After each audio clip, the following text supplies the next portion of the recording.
everybody, wake up, it's time for Stoner Morning Show. Sit back, relax, smoke them if you got them. And now, Stoner Morning Show. Hey, guess what, everybody? Stoner morning time. It's evening time, but it's morning. It's Stoner morning. Oh yeah, I'm Ralf. That's Jason singing, and then also Shawn. This is Shawn. Yep, excited to be here. So, what have you guys been doing lately? Well, we have a guest who might be showing up. That's exciting. We have a guest who might show up. So I've been excited about this guest who might show up, who's a Las Vegas comedian, and he does psychedelic stand-up shows where the performers takes out psychedelics and then perform. But we'll see if he joins us while we're hanging out. I had a layover in Vegas for 24 hours, and I had to take a test there. And I took the test, and then I went and seen a bunch of like magic shows. This is before like Vegas was okay to smoke pot and everything there. Otherwise, I would have did that. What was the test you take? Yeah, was the test magic related? No, it was a hazmat test for a company that I was working for. Wow. Yeah. If you fail, do you die? No. The test is like hazardous materials, and it's like, oh, you touched the plutonium. you failed, and you're gonna die.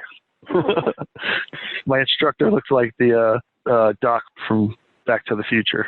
Oh, wow. That's a very untrustworthy look. Yeah. Why was the test in Vegas? That was the only place they were offering it. So they said, okay, we're going to send you to Vegas for 48 hours. And I had like one day to do the test, and it was an open book test. So how could I fail, right? I didn't fail. Nice. Yeah. Las Vegas, Nevada, hazmat capital of the world. Yeah. Yep. I guess. That's it. Damn, so you had to like, they couldn't at least like, was the test like early in the day, the first day? So the first day flew in, I checked in, I flew in really early. I checked in and I went to the class, and then, it was just like a review of the book that they gave us. And they basically, reviewed the whole book of like all the different laws and everything, for shipping. And then after that, the next day was the test early in the morning, and it was only like maybe an hour or two. I got that out of the way, and then after that, I just went to magic shows. I want to welcome our first guest of the episode. This guy over here who went to Vegas for a hazmat test. If you're listening and you have any questions for this guy about magic or hazardous materials, you can email him at the Stoner Morning Show. Yeah. What was the magic you saw? Is that Ralph? Did you ask that? Were you about to ask? I went and seen fucking David Copperfield, man. No way. I seen him pull like Corvettes out of his ass and like all that. Stuff was awesome. The fucking king of magic. Hell yeah. It was so good. I went to the show twice. What? Yes. It was an hour and a half show, and I was like, I had nothing else to do, and my company was paying for everything. So, wait, Jason, you were wowed by magic tricks so much that you were like, I gotta see these magic tricks a second time. I still believe it's real. It's all real. You think it's real? I'm a sucker for magic. Wow. You should learn some magic tricks. Oh, yeah. Right? I don't know. I'm not that coordinated. I'm always stoned. Is any part of you scared that if you learn them, it'll debunk it for you and you can't believe anymore? It happened that one with the towel, and then I learned that it's like this like little monofilament that's attached to it, and you're like, oh. What's the towel trick? You make it like float around and look like it's floating and everything. That's not a real. That's a gimme. Like that trick really has like tricks to it with the monofilament, and they do that to throw you off the scent to make you think that everything's fake. Right? I was such a sucker for it as a kid, and then like once I learned that it was on a piece of string, I was just like, what? This sucks. Yeah, they tell you that one trick but like the other tricks are actual magic. Yeah, I know. This is what we tell the suckers. Oh, hey, I think our guest is about to join. Tom Baum. Tom, are you there? You know, it's funny. Like, I saw that he was trying to dial in, and then I was just like, oh wow, this is the guy who's in Vegas. And I was like, how did we even get talking about Vegas? But we purposefully talked about Vegas. Yeah. I think this is our guest, Tom. Hey, yeah. Hey, what's up? Hey, Tom. Most difficult Zoom call I've ever been on. Do you guys smoke on air or during the podcast or? Absolutely. I'm stoned now. Yeah.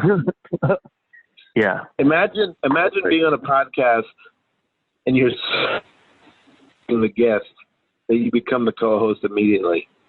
It sounds like a good.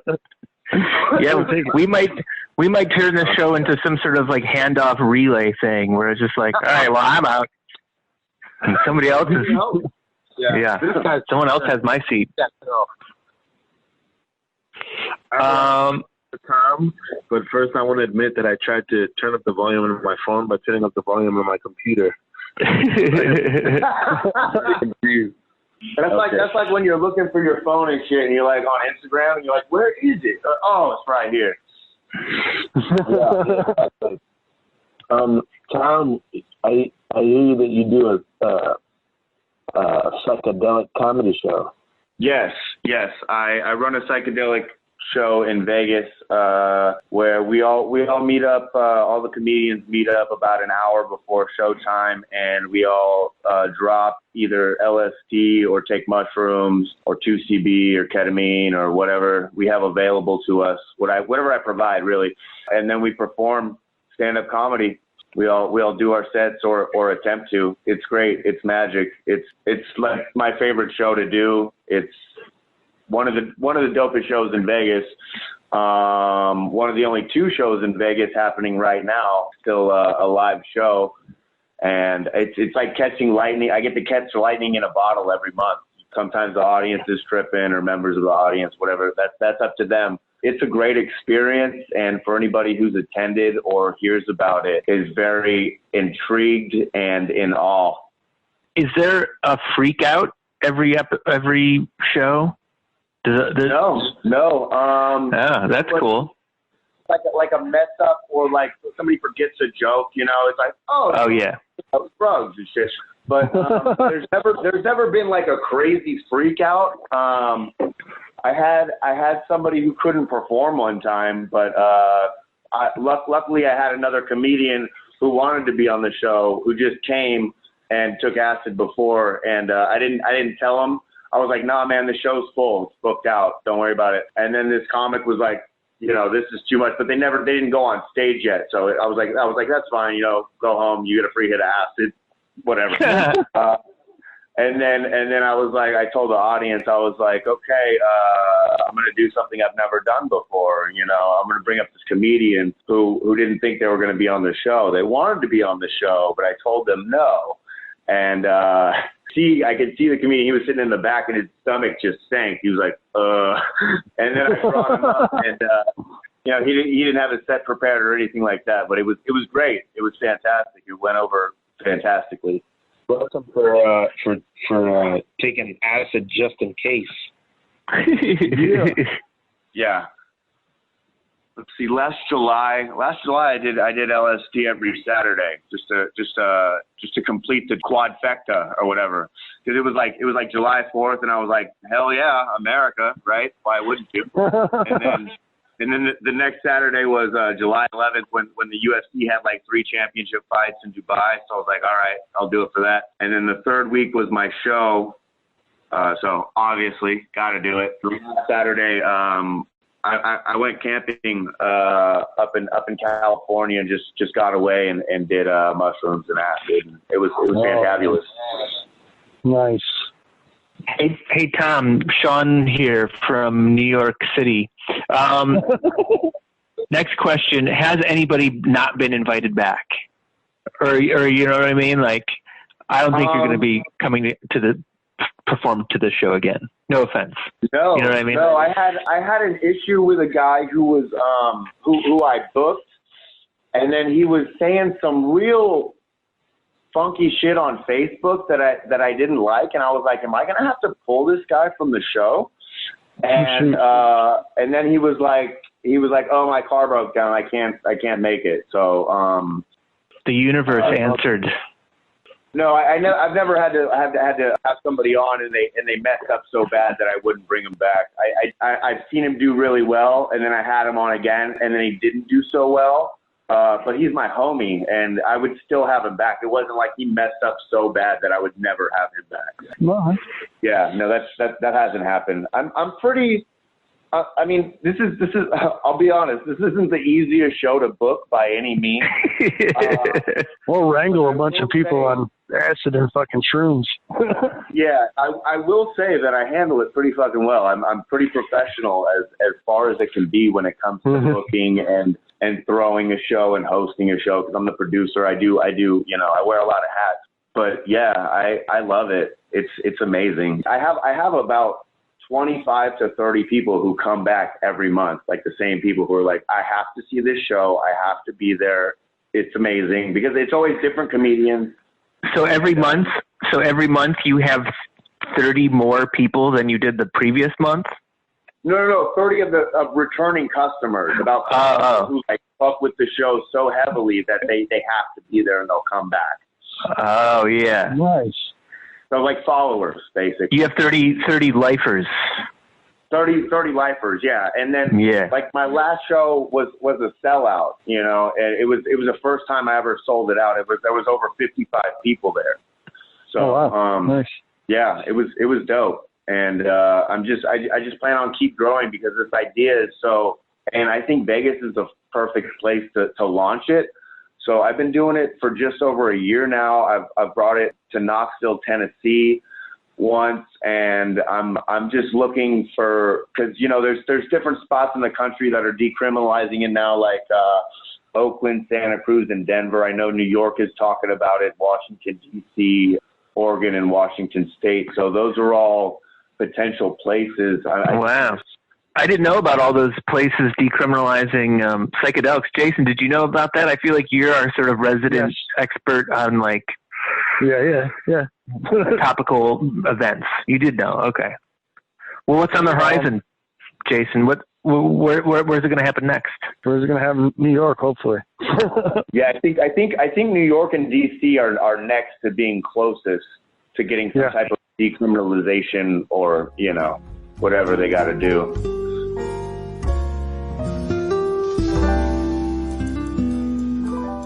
Hey, what's up? This is JQue from Stoner Morning Show. This summer, we're raising money for the Brooklyn Bail Fund. You'll find the link to the fundraiser at stonermorningshow.com. The Brooklyn Bail Fund is a great organization dedicated to challenging racism and injustices in our unjust criminal legal system. Donate what you can at stonermorningshow.com. 100% of the money raised goes to the Brooklyn Bail Fund. Or you could share the link with interested friends, neighbors, and family members. That's stonermorningshow.com. I feel like you're an expert, Tom, on psychedelic comedy. What, besides taking psychedelics, what else characterizes psychedelic comedy? That's a great question. It's that holy shit moment. It's how far you can go or riff, or how far your mind can expand on psychedelics in front of a bunch of strangers, and how hard you can get them to laugh.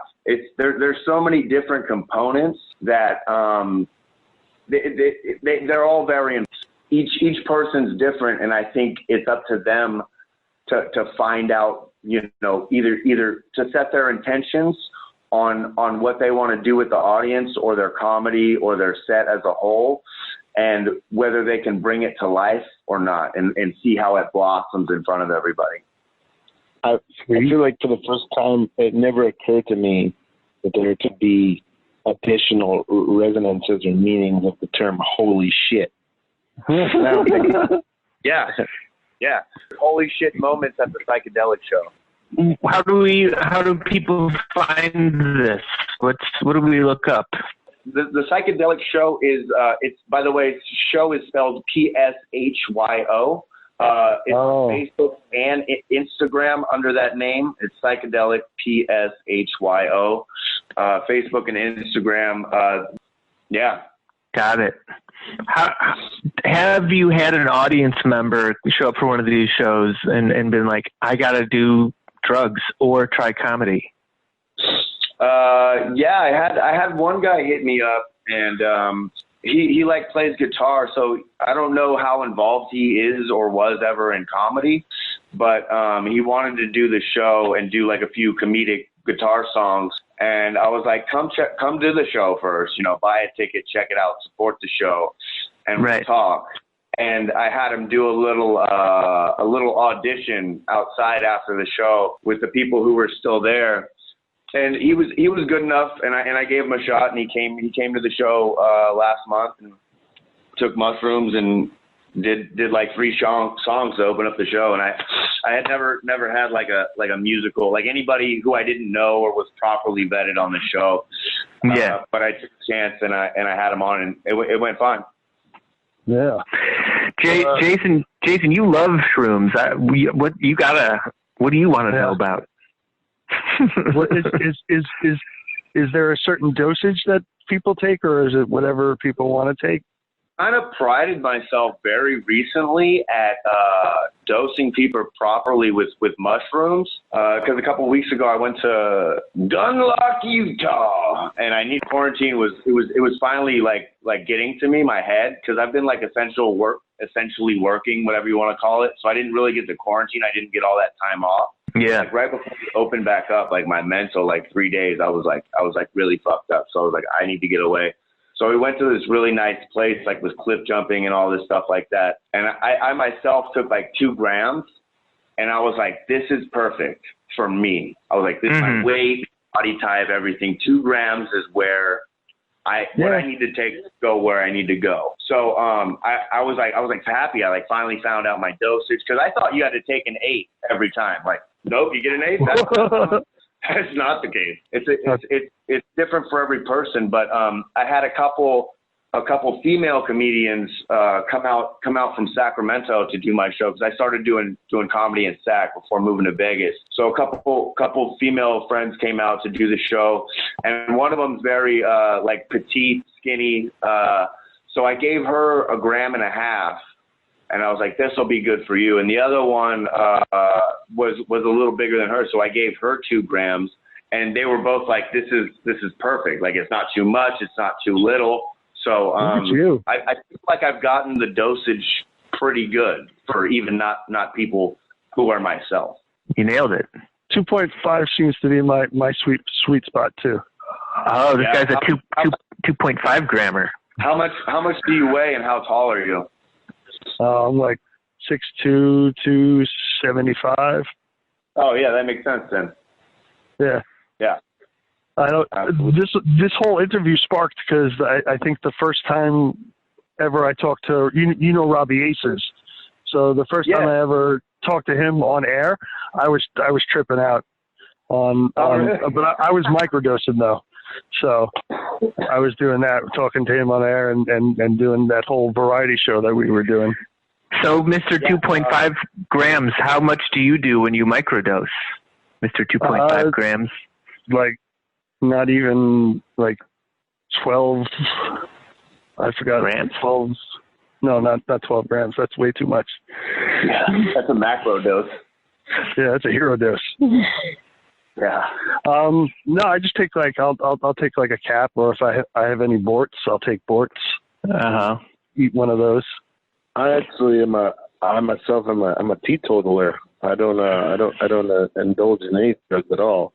If I came to one of your shows and everyone around me was dosed and all the performers were dosed, how close would I get to being high and tripping? If It depends. There's a lot of different factors in this question, and I will answer it accordingly. If you came to my show not on anything, and the whole audience was tripping on mushrooms, how close would you get to how close would you get to tripping? Actually tripping? Is that the question? Yeah. It would be like you would just get you wouldn't actually feel it, but you would get the laughing part of it, and you would get like the mood and the tone, and you would feel it a little bit, but not so much as if you ingested it, but you would feel like the auras of other people. And your laughter would be more so than usual. If everybody was on LSD, I even want to just see that show. I want to see the show of Ralf right, watching a bunch of people on shrooms. Oh my God! Trying to get a high just from everybody around me being really high. Yeah. The only way that would really happen to where you would trip is if everybody was at the show on LSD, and then say a chick just put a tab on her tongue and then made out with you for a little while, but kept the tab on her tongue, then you might trip a little bit. But that's really the only way that you could come to my show sober and still trip. I don't know. Ralph's pretty good at picking up good vibes, so he's a good vibe picker. So yeah. He's a good vibe magnet. When I was up in Gunlock and I took those mushrooms, my girl drove and I started I got into this character that I just made up on the spot, and I started going, and I had her laughing so hard that it was like she was on mushrooms, because like I make her laugh and stuff like that, but I had her fucking rolling, and like I've seen people laugh on mushrooms, and it was very similar. It was like almost like exactly the same thing. So it was like she felt my energy. Ooh. Tom, do you have a favorite strain of mushrooms? Probably penis envy. I don't know enough strains to really have a favorite, but I know that I fuck with that one heavily, and it's a very good one. Yeah. I don't think I even knew any names of strains at all. Yeah, there's a lot of different strains of mushrooms. Penis envy, golden teacher, strain. There's like a McKinnis strain. My life's mission is not to not do drugs the rest of my life, but to try to get myself high without actually physically taking any of it. Oh. That, I think, is what I'm trying to do. Isn't that like a Buddhist philosophy or one of those? That would have to come through some sort of meditation. Yeah. It's possible. Aren't there laughing Buddhas or something like that? Yeah, I've gotten high off like meditation and yoga and stuff like that. Oh, there you go. Buddha is so much as a Buddhist.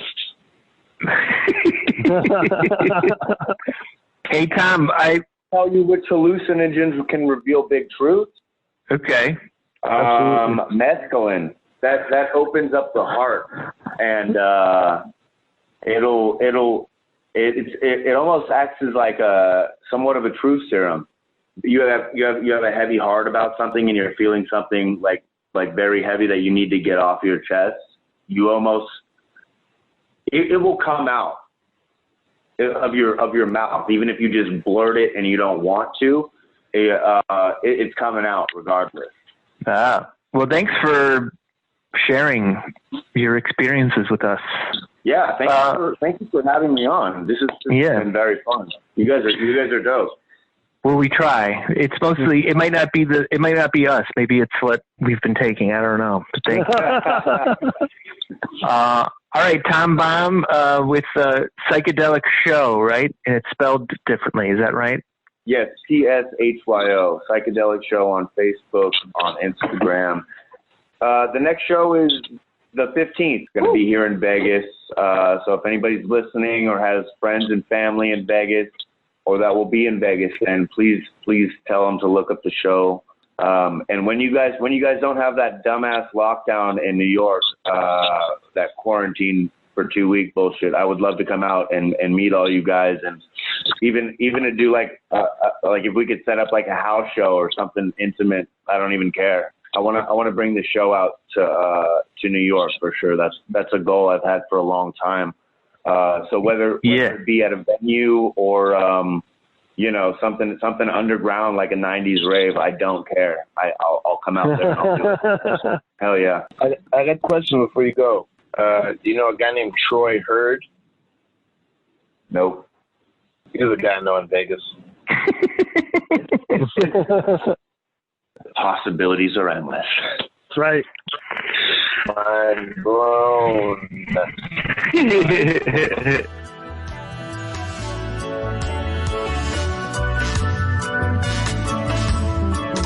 This has been another excellent episode of Stoner Morning Show.